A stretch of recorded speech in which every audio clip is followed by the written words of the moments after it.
কবি মন্দাক্রান্তা সেন। শোনো শোনো সবাই একটা মজার কথা শোনো, ব্যাপারখানা রহস্য, সন্দেহ নেই কোনো।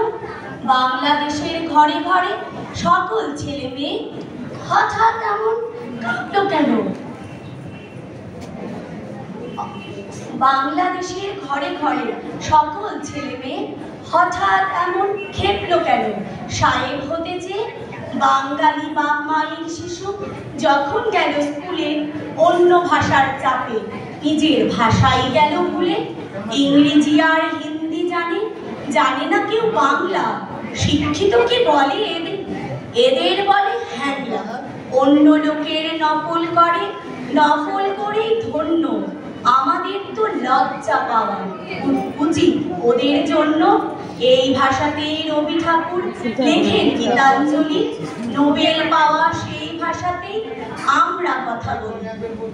এমন বিরাট মর্যাদার কটা ভাষায় আছে, আমরা কেন বিকিয়ে যাব অন্য ভাষার কাছে?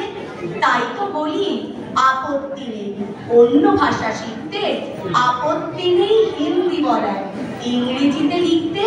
কিন্তু যারা নিজের ভাষা বাংলা গেছে ভুলে, তোমরা তাদের কানটি দিও আচ্ছা করে দিলে। নমস্কার। খুব সুন্দর মন্দিরাদি।